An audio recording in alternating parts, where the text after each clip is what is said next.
Мен Құдайбергенова Рахатай, 1975 yıl Hocaeli tumanı 14 sanlı Şağalakol mahallesinde istikamet kılaman. Bizler iş faaliyetimizni başlaş 1998 yıl apam Құдайбергенова Nargül bilen birgelikde uy şaraitida başlaganmiz. 98 yıl iş faaliyetimizni rivojlantirish uchun 2003 yılı Pazar atrafındagi nelerden arenda alıp şu yerda ish faoliyat boshlab qizlarga shogirdlar tayyorlab shu kiyim tiguv nelerini o'rgatganmiz hamda shu Xo'jayli tumani bozorida shu tikkan narsalarni sotib shuda faoliyat boshlaganmiz. Hunarmandlikka a'zo bo'lganmiz 2003 yil. Shu hozirgi vaqtda shu milliy kiyimlarimiz qoraqalpoqcha, o'zbekcha, qozoq millatiga mansub kiyimlarni tikib chiqaramiz. 2015 yılı Hunarmandlikdan Qoraqalpoq tekstil firması ochishga munosib bo'ldik. Hozirgi vaqtda shu Qoraqalpoq tekstil firmasini sotuvchisi bo'lib ishlayman. Bizning firmada 15-20 ta qiz ishlaydi. Ularga har turli milliy kiyimlarni tikish sirlarini o'rgatyapmiz.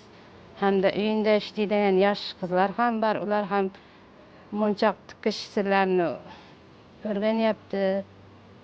Hozirgi zamonga loyiq milliy kiyimlar qoraqalpoqcha, qozoqcha, o'zbekcha uzatilayotgan qizlarga shunday kiyimlarni tikib bizlar zakaz olamiz. Endi 2019 yılı Nukus shahrimizda Mega Nukus savdo o'rayi ochildi.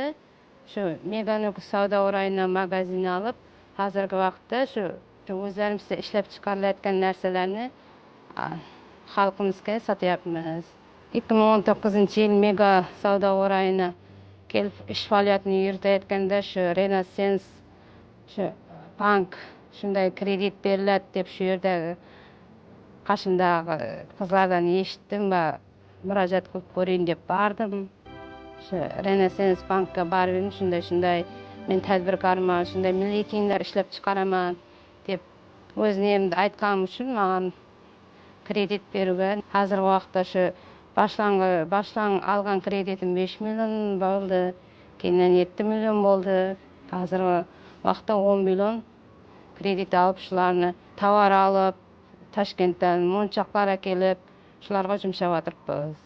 Endigi kelajakdagi maqsadimiz shu hozirgi vaqt o'quv kurslari ochilib o'tiribdi. Shu o'zini band qiluv nesi bo'yicha shu yosh qizlarni monchoq to'quv sirlari bilan hamda tikuv qoraqalpoqcha hunarlarini o'rgatuv maqsadida shu o'quv kursini ochmoqchimiz.